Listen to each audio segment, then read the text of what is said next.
রাসূল সাল্লাল্লাহু আলাইহি ওয়াসাল্লাম বলেছেন, যে স্ত্রী তার স্বামীকে সকালে ঘুম থেকে জাগিয়ে পবিত্র করে ফজরের নামাজে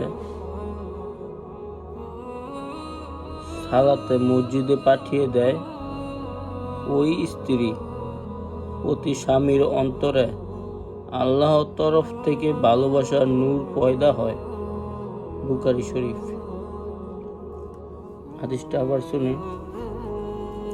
রাসূল সাল্লাল্লাহু আলাইহি ওয়াসাল্লাম বলেছেন, যে স্ত্রী স্বামীকে সকালে ঘুম থেকে জাগিয়ে পবিত্র করে ফজরের সালাতে মসজিদে পাঠিয়ে দেয়, ওই স্ত্রীর প্রতি স্বামীর অন্তরে আল্লাহর তরফ থেকে ভালোবাসার নূর পয়দা হয়।